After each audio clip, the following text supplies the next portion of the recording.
തമ്മിലാണ് കൂടിയിട്ടുണ്ടാവും. പേര് കേട്ടപ്പോൾ നിങ്ങൾക്ക് ആശ്ചര്യം ഇടവിലിരിക്കുന്നുണ്ടാവും. അപ്പൊ അതുകൊണ്ട് അധികം ഇൻട്രോ ചെയ്യാൻ വലിച്ചു തരുന്നില്ല. നമുക്ക് ഡയറക്റ്റ് റെസിപ്പിയിലേക്ക് കിടക്കാം.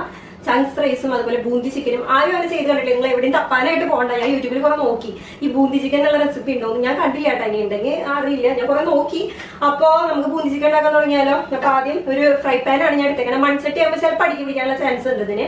അപ്പൊ അതുകൊണ്ട് ഞാൻ ഫ്രൈ പാൻ ആണ് കേട്ടോ എടുത്തേക്കുന്നത്. നോൺ സ്റ്റിക്കിന് തീ ഒന്ന് കത്തിച്ചു കൊടുക്കുക. ഇപ്പൊ നമ്മുടെ ചട്ടി അത്യാവശ്യത്തിന് ചൂടായി വന്നിട്ട് ആ നേരത്തെ നമുക്ക് വെളിച്ചെണ്ണ ഒരു 2 ടേബിൾ സ്പൂണോളം വെളിച്ചെണ്ണ ഒഴിച്ചു കൊടുക്കുന്നുണ്ട്. വെളിച്ചെണ്ണ ചൂടായി വരുന്ന നേരം കൊണ്ട് നമുക്ക് നമ്മുടെ ചിക്കൻ മാരിനേറ്റ് ചെയ്ത് വെക്കണം. വെക്കാനൊന്നുമില്ല. നമുക്ക് ഈ വറക്കണതിന്റെ മുന്നേ വെച്ചാലും തെറ്റില്ല കേട്ടോ. അതിൽ പ്രശ്നമൊന്നുമില്ല. അപ്പൊ അതിന് വേണ്ടിയിട്ട് ഇതേ വയോടി ഇത് കണ്ടോ മാരിനേറ്റ് ചെയ്യാനുള്ള സാധനങ്ങൾ എന്ന് പറയുന്നത് നമ്മള് 3/4 ടീസ്പൂണോളം പെരിഞ്ജീരകം ഇറച്ചി ജീരകം എടുത്തിട്ടുണ്ട്. ഒരു 1/4 ടീസ്പൂണ് നമ്മുടെ എന്താ സാധനം മുളക് പൊടി, പിന്നെ നമ്മുടെ മഞ്ഞപ്പൊടി ഒരു 1/4 ടീസ്പൂണ്. പിന്നെ ഇത് ഞാൻ കഴിഞ്ഞ വീഡിയോയിലും കാണിച്ചിട്ടുണ്ടായിരുന്നു നമ്മുടെ തക്കാളി പേസ്റ്റ്. വീട്ടിലുണ്ടാക്കിയതാണെങ്കിൽ അതാണ് നല്ലത്. തക്കാളി സോസ് അല്ലാട്ടോ ഇത്, മധുരം ഇല്ലാത്തതാണ്.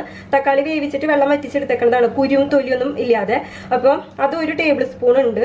നിങ്ങൾക്ക് വേണമെങ്കിൽ കടയിൽ നിന്ന് മേടിക്കുന്നതും ചേർക്കാം. ഇനി ഇതിലോട്ട് നമ്മൾ ചേർത്ത് കൊടുക്കാൻ പോകുന്നത് ഒരു വലിയ തണ്ട് വേപ്പല, അത് പിച്ചി പറിച്ചിട്ട് കൊടുക്കാം.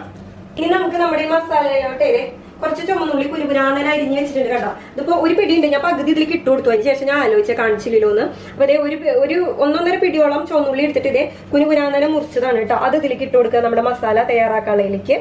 ഇനി ഇതിലോട്ട് ഞാൻ പകുതി നീരെടുത്തതാണ്. എന്നാലും ഒരു 1/2 ടീസ്പൂണോളം ചെറുനാരങ്ങയുടെ നീരിട്ട കുരു പെടണ്ട. ഞാൻ അതിൽ വീണ കുരുവൊക്കെ ഞാൻ എടുക്കും. അപ്പൊ കുരു പെടാതെ ഒരു 1/2 ടീസ്പൂണ് ചെറുനാരങ്ങ നീര് ഇതിലേക്ക് പിഴിഞ്ഞൊഴിക്കുക. ഇനി നമുക്ക് ഇതിലേക്ക് വേണ്ടത് ഞാൻ ഇവിടെ 250 ഗ്രാം ചിക്കൻ വേണ്ട ഈ ഒരു കണക്കിന് അരിഞ്ഞെടുത്തിട്ടുണ്ട്. അതായത് വലിയ വലിപ്പമില്ല, പുടുപുടാന്ന് ഞാൻ അരിഞ്ഞെടുത്തേക്കണം കേട്ടോ. അത് ഈ ഒരു കണക്കിന് നമ്മൾ അരിഞ്ഞെടുത്തിട്ടുണ്ട്. എല്ലാം ഉണ്ട് കേട്ടോ അതിൽ. എല്ല് കഷ്ണം ഉണ്ട്, കണ്ടില്ലേ? എല്ല് കഷ്ണമൊക്കെ ഉണ്ട്. അങ്ങനെ 250 ഗ്രാം ചിക്കൻ ഉണ്ട്. അത് നമ്മുടെ ഈ മസാലയിലോട്ട് നമുക്ക് ചേർത്ത് കൊടുക്കാം. എന്നിട്ട് ഇതെല്ലാം ചേർത്തിട്ട് നമ്മൾ പുരട്ടി വെക്കണം നമ്മുടെ ചിക്കനെ. ആവശ്യത്തിന് വേണ്ട ഉപ്പ് ഈ നേരത്തെ ചേർത്ത് കൊടുക്കാൻ മറക്കരുത് കേട്ടോ. നമുക്ക് ആവശ്യത്തിന് വേണ്ട ഉപ്പ് ഇട്ട് കൊടുക്കുക, അത് മറക്കരുത്.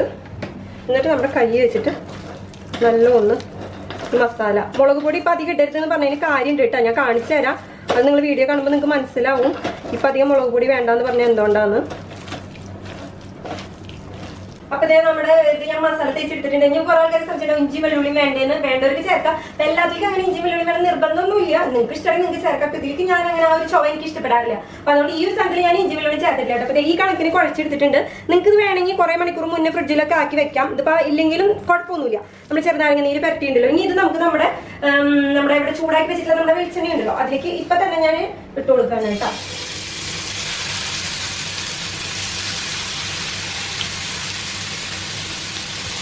ഇനി നമുക്കിതൊന്ന് മൂടി വെക്കാം കേട്ടോ. ഒന്ന് വെന്ത് വരട്ടെ. മൂടി വെച്ചിട്ട് അവിടെ കിടക്കട്ടെ. ഒരു 5-10 മിനിറ്റ് മതി. അപ്പത്തേനും റെഡി ആയിക്കോളും. ഇനി നമുക്ക് അടുത്ത പണിയെന്ന് വെച്ചിട്ട് നമുക്ക് ചങ്ക്സ് റൈസ് ഉണ്ടാക്കണം. അതിന് വേണ്ടിയിട്ട് കുക്കർ എടുത്തിട്ടുണ്ട്. കുക്കറിലേക്ക് നിങ്ങൾക്ക് വേണമെങ്കിൽ നെയ്യ് വേണമെങ്കിൽ ചേർക്കാം, ബട്ടർ വേണമെങ്കിൽ ചേർക്കാം, ഓയിൽ വേണമെങ്കിൽ ചേർക്കാം. ഞാൻ ഓയിലാണ് കേട്ടോ ഉപയോഗിക്കുന്നത്. ഇനിയിപ്പോൾ നമ്മുടെ കുക്കറിലോട്ട് ഞാനൊരു 2 ടേബിൾ സ്പൂണ് ഓയിൽ ഒഴിച്ചു കൊടുക്കുന്നുണ്ട്. ഇനി നമുക്ക് ഇതിലേക്ക് നമ്മുടെ മസാലകൾ ചേർത്ത് കൊടുക്കണം കേട്ടോ. മെയിനായിട്ട് ഇതേ കണ്ടോ നല്ല ജീരകം, നമ്മുടെ അവിയലിലേക്കൊക്കെ അരയ്ക്കണം നല്ല ജീരകം ഒരു 1/4 ടീസ്പൂണ്, പിന്നെ ഒരു കഷ്ണം പട്ട, പിന്നെ ഒരു 1/2 ടീസ്പൂണ് കുരുമുളക്, അങ്ങനെയുള്ള കുരുമുളക്, പിന്നെ ഒരു 5-8 കറിയാമ്പൂ, പിന്നെ ഒരു 4 ഏലക്ക.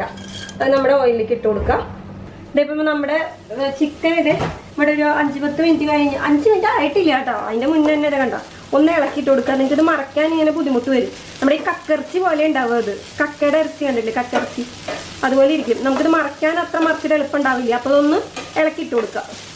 ഇനി നമുക്ക് ഇതിലോട്ട് നമ്മുടെ ബസുമതി അരി ചേർത്ത് കൊടുക്കാം. ഞാൻ ലോങ് ഗ്രെയിൻ ആണ് എടുത്തേക്കണം. നിങ്ങൾക്ക് വേണമെങ്കിൽ ജീരകശാല എടുക്കാൻ മേലാലും പ്രശ്നമില്ല. പൊട്ടി തീർക്കിന്റെ അവിടെ. അപ്പം ഞാനൊരു 10 മിനിറ്റ് വെള്ളത്തിൽ കുതിർത്തി വരുന്ന അരിയാണ് കേട്ടോ. ലോങ് ഗ്രെയിൻ ആണ് ബസുമതി. അത് നമ്മുടെ കുക്കറിലോട്ട് ചേർത്ത് കൊടുക്കാം. അതുപോലെ ഒരു ചിക്കന്റെ ക്യൂബിന്റെ ബോക്സ് ഉണ്ടല്ലോ, അതിൽ 2 എണ്ണം ഉണ്ടാവും. അതിലത്തെ 2 എണ്ണത്തിലെ ഒരെണ്ണത്തിന്റെ പകുതി മതി. ഞാൻ കൂടെ 1 കപ്പ് അരിയാണ് എടുത്തേക്കുന്നത്. 250 ml കപ്പില് 1 കപ്പ് അരിയാണ് എടുത്തേക്കുന്നത്. അപ്പം 2 എണ്ണം ഉള്ളതിന്റെ അതിലത്തെ ഒരെണ്ണത്തിന്റെ പകുതി കണ്ടോ ഞാൻ കഷ്ണം മുറിച്ചെടുത്തേക്കുന്നതാണ്. അത് നമ്മുടെ അരിയിലോട്ട് ചേർത്ത് കൊടുക്കാം. അതുപോലെ പിന്നെ നമുക്ക് വേണ്ടത് ഒരു ചെറിയ പച്ചമുളക്. ഇതേ കൂട്ട് ഒരു ചെറിയ പച്ചമുളക് അതിന്റെ വയറിന്റെ മീതെ ഒരു കുത്ത്, 2 കുത്ത്, 3 കുത്ത് കുത്തിയിട്ട് ചേർത്ത് കൊടുത്തിട്ടുണ്ട്. അതുപോലെ പിന്നെ നമുക്ക് ഇതേ മെയിൻ ഇൻഗ്രീഡിയന്റ് നമ്മുടെ സോയ ചങ്ക്സ് ആണ്. ഒരു പിടി സോയ ചങ്ക്സ് ഞാൻ എടുത്തിട്ട് വെള്ളത്തില് ഉപ്പിട്ട വെള്ളത്തിൽ 10 മിനിറ്റ് കുതിർത്തി വെച്ചിട്ടുണ്ടായിരുന്നു. അത് മുറിക്കുക ഒന്നും വേണ്ട, ഇത്രയും മതി കേട്ടോ. ഇത് നല്ലോണം നമുക്ക് മൂപ്പിച്ചെടുക്കണം. അപ്പൊ നമ്മുടെ അരി അവിടെ മൂത്ത് വരുമ്പോഴത്തേന് ചിക്കൻ ഇവിടെ റെഡി ആയി വന്നിട്ടുണ്ട് കേട്ടോ. നോക്കിയേ കണ്ടോ, അടിപൊളിയായിട്ട് വന്നിട്ടുണ്ട്. ചെറുതായിട്ടൊന്ന് തീ മൂപ്പ് കൂടിയിട്ടുണ്ടോ എന്നൊരു സംശയം. ഞാൻ ഇളക്കി കൊടുത്തപ്പോഴൊന്ന് തീ കൂട്ടി വെച്ചിട്ടുണ്ടായിരുന്നു. ഇനി ഇതിലോട്ട് ഞാൻ ഒരു 3/4 ടീസ്പൂണോളം ചില്ലി ഫ്ലേക്സ് ആണ് ചേർത്ത് കൊടുക്കുന്നത്. നിങ്ങളുടെ എരിവിനനുസരിച്ച് ഈ കുത്തിപ്പിടിച്ച മുളകിന്റെ അളവ് കൂട്ടും കുറയ്ക്കുകയൊക്കെ ചെയ്യാട്ടോ. ഞാൻ ഇപ്പോൾ ഒരു 3/4 ടീസ്പൂൺ ചേർക്കുന്നുണ്ട്. അതുപോലെ പിന്നെ നമുക്കിത് പച്ചമുളക് അങ്ങനെയുള്ളത് ഇതൊരു 6 ഞാൻ ചേർക്കുന്നുണ്ട് നടു പൊട്ടിച്ചിട്ട്. അപ്പോൾ അത് നിങ്ങളുടെ എരിവിനനുസരിച്ച് നോക്കിയിട്ട് ആക്കിയിടുക കേട്ടോ. അധികമായി കഴിഞ്ഞ് കഴിഞ്ഞാലും പ്രശ്നമാണ്. ഒന്ന് മൂക്കട്ടെ, നമ്മുടെ മുളക് ഇട്ട് കൊടുത്തതല്ലേ പച്ചമുളക്, അതൊന്ന് മൂത്ത് വരട്ടെ. ഇപ്പൊ നമ്മുടെ അരി ഇപ്പുറത്ത് മൂത്ത് വന്നിട്ടുണ്ട്. അത് നേരാകുമ്പോൾ 1 കപ്പ് അരിക്ക് ഞാൻ കുക്കറിൽ ഓൾറെഡി നമ്മൾ കുതിർത്തി അരിയല്ലേ, അപ്പൊ അതുകൊണ്ട് 1.5 കപ്പ് വെള്ളമാണ് ഒഴിച്ചു കൊടുത്തേക്കുന്നത്. കൂടുതലുണ്ടാട്ടോ. അപ്പൊ 1.5 കപ്പ് വെള്ളം ഒഴിച്ചു കൊടുത്തിട്ടുണ്ട്. ആവശ്യത്തിന് വേണ്ട ഉപ്പ് ചേർത്ത് കൊടുക്കുക നമ്മുടെ അരിയിലേക്ക്. അതിനുശേഷം തീ ഒന്ന് കൂട്ടി വെക്കുക, ഒന്ന് തിളച്ച് വരട്ടെ. പിന്നെ നിങ്ങൾ ഇതിലേക്ക് ഉപ്പ് ചേർക്കുമ്പോൾ ശ്രദ്ധിച്ചോളൂ, കാരണം നമ്മുടെ മാഗിയുടെ ക്യൂബിൽ ഓൾറെഡി ഉപ്പ് ഉണ്ടാവും. അപ്പൊ ഉപ്പിടുമ്പോൾ സൂക്ഷിക്കുക, വളരെ കുറച്ചേ വേണ്ടി വരുള്ളൂ. ഇതിപ്പോ നല്ലോണം തിളച്ച് വന്നിട്ടുണ്ടെങ്കിൽ നമുക്ക് നമ്മുടെ കുക്കറിന്റെ മൂടി വെച്ച് കൊടുക്കാം. നമുക്ക് കുക്കർ അടച്ചു കൊടുക്കാം. നമ്മുടെ വെജിറ്റബിൾ ബിരിയാണിയുടെ കാര്യം പറഞ്ഞാൽ നമ്മുടെ കുക്കറിൽ ഈസി ആയിട്ട് തയ്യാറാക്കാന്നുള്ള റെസിപ്പി ഇട്ടിട്ടുണ്ട്, കണക്കുണ്ടി കണ്ടു നോക്കിക്കോളൂ. അതിൽ പറയുന്ന പോലെ തന്നെയാണ് ഇതിന്റെ കാര്യം. ഇതിന്റെ ഉള്ളിൽ നിന്ന് നല്ലോണം ആവി വരും. തീ ഒന്ന് കൂട്ടി വെച്ച് കൊടുക്കാം. ഒരു 10 മിനിറ്റ് കഴിയുമ്പോൾ, 10 മിനിറ്റ് ഒന്നും വേണ്ട കേട്ടോ, നമ്മൾ തീ കൂട്ടി വെച്ച് 2 മിനിറ്റ് കഴിയുമ്പോഴത്തേനും ഇതിന്റെ ഉള്ളിൽ നിന്ന് നല്ലോണം ആവി വരും. അതാണ് കണക്ക്. ആവി വരുമ്പോൾ വിസിൽ ഇട്ട് കൊടുത്തിട്ട് ഏറ്റവും ലോ ഫ്ലെയിമിൽ 10 മിനിറ്റ് വെക്കുക. അപ്പത്തേനും നമ്മുടെ റൈസും ആ സൈഡിൽ സെറ്റ് ആവും. പിന്നെ നല്ല ഷൂറായിട്ട് ആവി കിട്ടിയ നേരത്ത് വിസിലിട്ട് കൊടുക്കുക. നല്ല തീ കൂട്ടിയിട്ടാണ് നമ്മൾ വെച്ചേക്കണേ. ഒരു 2 മിനിറ്റ് കഴിയുമ്പോഴത്തേനും ആവി നല്ലോണം വരും. അതിനുശേഷം നമ്മുടെ തീയെ ഏറ്റവും ലോയില്, നിങ്ങളുടെ ബർണറിന്റെ ഏറ്റവും ലോ ഏതാണോ അതിലിട്ട് കൊടുക്കുക. അങ്ങനെ ഒരു 10 മിനിറ്റ് വിസിൽ വരില്ല ലോയിലേക്ക് പിന്നീട് ഇടുമ്പോ. അങ്ങനെ ഈ സാധനം കറക്റ്റ് 10 മിനിറ്റ് വെച്ചാൽ മതി. തീ ഓഫ് ചെയ്യുക 10 മിനിറ്റ് കഴിഞ്ഞാൽ. ഇപ്പൊ നമ്മുടെ ചിക്കൻ ഇവിടെ റെഡിയായി വന്നിട്ടുണ്ട്. ആ നേരം കൊണ്ട് കുക്കറൊന്നും ശരിക്കും നമ്മുടെ മെയിൻ ഇൻഗ്രീഡിയന്റ് അവസാനമായിട്ട് നമ്മൾ ബൂന്തിയാണ് ചേർക്കുന്നത്. നിങ്ങൾക്ക് ബൂന്തി ഉണ്ടാക്കാൻ അറിയില്ലെങ്കിൽ നമ്മുടെ എന്താ പറയുക മിക്സ്ചറിന്റെ റെസിപ്പി ഞാൻ മുന്നിട്ടിട്ടുണ്ട്. അതിലുണ്ട് കേട്ടോ ബൂന്തി ഉണ്ടാക്കുന്നതൊക്കെ. ഇനിയിപ്പോൾ നിങ്ങൾക്ക് ഇത് റെഡിമെയ്ഡ് ആയിട്ട് നമുക്ക് മേടിക്കാനും കിട്ടും. അപ്പൊ ഇത് ഉണ്ടാക്കിയെടുക്കുമ്പോൾ ഇതിൽ ഉപ്പുണ്ടാവും. അപ്പൊ അതൊക്കെ കണക്കാക്കിയിട്ട് നമ്മൾ ചിക്കനിൽ ഉപ്പിട്ടോളൂ കേട്ടോ. നമ്മുടെ ഈ പാകമായിട്ടുള്ള ചിക്കനിലേക്ക് ബൂന്തി ചേർത്ത് കൊടുക്കാം. 250 ഗ്രാം ചിക്കനിലേക്ക് ഞാൻ അതുപോലെ ഒരു 2 കപ്പ് ഇട്ട് കൊടുക്കുന്നുണ്ട്. അത് നിങ്ങളുടെ ഇഷ്ടത്തിന്, നിങ്ങൾക്ക് എന്തോരം ബൂന്തി വേണം അത്രയും നിങ്ങൾക്ക് ചേർക്കാം.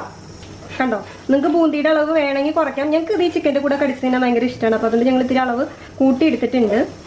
അപ്പോൾ നമ്മുടെ ബൂന്തി ചിക്കൻ്റെ പരിപാടി കഴിഞ്ഞു. ഇനി അവസാനമായിട്ട് ഇതിൻ്റെ മീതെ കുറച്ച് ഗരം മസാലയും കൂടി ഇട്ട് കൊടുക്കണം. ഇനി ഇതിലോട്ട് അവസാനമായിട്ട് ഒരു 1/4 ടീസ്പൂൺ വീട്ടിൽ പൊടിച്ച ഗരം മസാല ചേർത്ത് കൊടുക്കുക.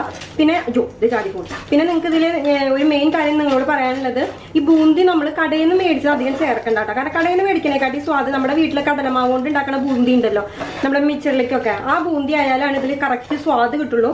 കടയിൽ നിന്ന് മേടിക്കുന്ന ബൂന്തി അത്ര സ്വാദില്ല. നിങ്ങളിപ്പോൾ ബൂന്തി ഉണ്ടാകുമ്പോൾ ഇത്തിരി മുളക് പൊടി കൂടുതൽ ഇട്ടിട്ട് ചെയ്താൽ മതി. അപ്പം നമുക്ക് നല്ല ചോന്ന ബൂന്തി ഉണ്ടാക്കിയെടുക്കാൻ പറ്റും. ഇതെന്താ ചാടി പോയോണ്ടിരിക്കണേ. അപ്പോൾ അതേ പണി കഴിഞ്ഞു. തീ നമുക്ക് ഓഫ് ചെയ്ത് കൊടുക്കാം. അപ്പൊ നമ്മുടെ ചിക്കന്റെ ചോറിന്റെ വിസിലൊക്കെ പോയി അടിപൊളിയായി വന്നിട്ടുണ്ട്. ഈ നേരത്ത് 10 മിനിറ്റ് കഴിഞ്ഞപ്പോൾ ഞാൻ തീ ഓഫ് ചെയ്തിട്ടുണ്ടായിരുന്നു. താഴേക്ക് ലോ ഫ്ലെയിമിൽ വെച്ചിട്ടുണ്ടായിരുന്നത്. എന്നിട്ട് നമ്മുടെ ചിക്കൻ അവിടെ റെഡി ആയിട്ട് ഇരിക്കുന്നുണ്ട്. 10 മിനിറ്റ് കഴിഞ്ഞ് ഓഫ് ചെയ്തിട്ട് ഒരു 10 മിനിറ്റ് ഒന്ന് വെയിറ്റ് ചെയ്യാം, എയർ ഒന്ന് സെറ്റ് ആണ്. അതിനുശേഷം കണ്ട അടിപൊളിയായി വന്നിട്ടുണ്ട്. നമ്മുടെ ചോറൊക്കെ വെന്ത് കറക്റ്റ് പാകത്തിനായിട്ട് വന്നിട്ടുണ്ട്. കണ്ട ചോറ് അടിക്കൊന്നും പിടിച്ചിട്ടില്ല. നല്ല സുന്ദരമണി. ആഹാ, നമ്മുടെ ഈ മന്തി റൈസിന്റെ ഒക്കെ ഒരു മണം ഉണ്ടാവും കേട്ടോ. അതിന് ഒന്ന് ഇളക്കിയിട്ട് കൊടുക്കുക. കണ്ടില്ലേ, അടിക്കൊന്നും പിടിച്ചിട്ടില്ല കേട്ടോ ചോറ്. കേട്ടോ, ഒന്ന് ഇളക്കിയതിന് ശേഷം ഇനി നമ്മുടെ സൂത്രം നമ്മൾ ഇതിലേക്ക് ചെയ്യാനുള്ളത് ഞാൻ കാണിച്ചു തരാം കേട്ടോ. കഴുകി വൃത്തിയാക്കി എടുത്തിട്ടുള്ള നമ്മുടെ പച്ചമുളകാണ്. ഈ പച്ചമുളകിനെ ഓരോന്നിനെയും ഇതിന്റെ നടു ഒന്ന് നമുക്ക് കുത്തി കൊടുക്കണം. ഇതിന്റെ ഓരോ പച്ചമുളകിന്റെ നടു ഒന്ന് ഇങ്ങനെ ഒന്ന് ഓരോ കുത്ത് അവിടെ എടുക്കുക. അവിടെ ഇവന്റെ നടുക്കിൽ ഒരു മുറി അവിടെ എടുക്കുക. ഇതുപോലെ വൃത്തിയിൽ കഴുകിയാൽ മതി. ഈ കൊള്ളിയും കൊച്ചിലൊന്നും കളയണ്ട കേട്ടോ. നമുക്ക് അതിന്റെ ആവശ്യമില്ല. ഈ തണ്ടേ ഇതിന്റെ ആ സാധനം ഒന്നും കളയണ്ട. ഓരോ മുറി മുറിച്ചിട്ട് ഇതിലേക്ക് ഇട്ട് കൊടുക്കാം. അവിടെ എടുക്കട്ടെ. ഇനി നമുക്ക് വീണ്ടും നമ്മുടെ കുക്കർ ഇവനെ എടുത്ത് ആക്കിയിട്ട് കൊടുക്കാം. കുക്കർ വീണ്ടും അടച്ചു വെക്കാം. വിസിലൊന്നും ഇടണ്ട കേട്ടോ, അടച്ചു വെച്ചാൽ മതി നമ്മുടെ കുക്കർ. അവിടെ ഇരിക്കട്ടെ. അപ്പൊ ആ പച്ചമുളക് വാടിയിട്ടുള്ള മണ്ണൊക്കെ നമ്മുടെ ആ റൈസിലേക്ക് കറക്റ്റ് പിടിക്കും. അപ്പൊ അങ്ങനെ നമ്മുടെ ചങ്ക്സ് റൈസും നമ്മുടെ ബൂന്തി ചിക്കനും റെഡി ആയിട്ടുണ്ട്. അടിപൊളിയാണ്. മണം ഭയങ്കരമായിട്ടാണ് ഈ റൈസിന്റെ, അത് പറയാതിരിക്കാൻ പറ്റില്ല. ആ പച്ചമുളക് അങ്ങനെ ഇട്ടിട്ട് നമ്മൾ മൂടി വെച്ചോളൂ. ഒരു 2-3 മിനിറ്റ് കഴിയുമ്പോഴത്തേനും ആ കുക്കറിന്റെ ചൂടിലിരുന്നിട്ട് അത് സെറ്റ് ആയിട്ട് വാടി വരും. എരിവൊന്നും കൂടില്ല കേട്ടോ റൈസില്. അപ്പം ഇതിങ്ങനെ ഒരു ഇത്തിരി സ്പൈസി ആയിട്ടുള്ള ആ ചിക്കൻ ആ റൈസിന്റെ കൂടെ ജസ്റ്റ് ഒന്ന് കഴിക്കാൻ നല്ല ടേസ്റ്റ് ആണ്. വേണമെങ്കിൽ നിങ്ങൾക്ക് നമ്മുടെ സലാസ് അതും വേണമെങ്കിൽ വെക്കാം കേട്ടോ. സലാസ് ഉണ്ടാക്കിയിട്ട് വെക്കാൻ വേണമെങ്കിൽ. അല്ലെങ്കിൽ ഇങ്ങനെ സലാസ് ഉണ്ടെങ്കിലാണ് ഒന്നുകൂടി അയിമാവുക. അതിപ്പോ പ്ലേറ്റിൽ വെക്കാൻ സലാഡ് ഞാൻ വെച്ചിട്ടില്ല ഉള്ളൂ. അപ്പൊ നിങ്ങൾ എല്ലാവരും തയ്യാറാക്കി നോക്കാം. ഇഷ്ടമായെങ്കിൽ ലൈക്ക് ചെയ്യാനും കമന്റ് ചെയ്യാനും സബ്സ്ക്രൈബ് ചെയ്യാനും ഒക്കെ ഒന്നും മറക്കരുത്. ഇഷ്ടമായെങ്കിൽ ഞാൻ എന്താ എപ്പോഴും പറയാമല്ലോ, അടുത്ത വീഡിയോയിൽ പോയോ എന്തായാലും ഇഷ്ടപ്പെടാതെ പോലെയാണ് ഒരു വീഡിയോ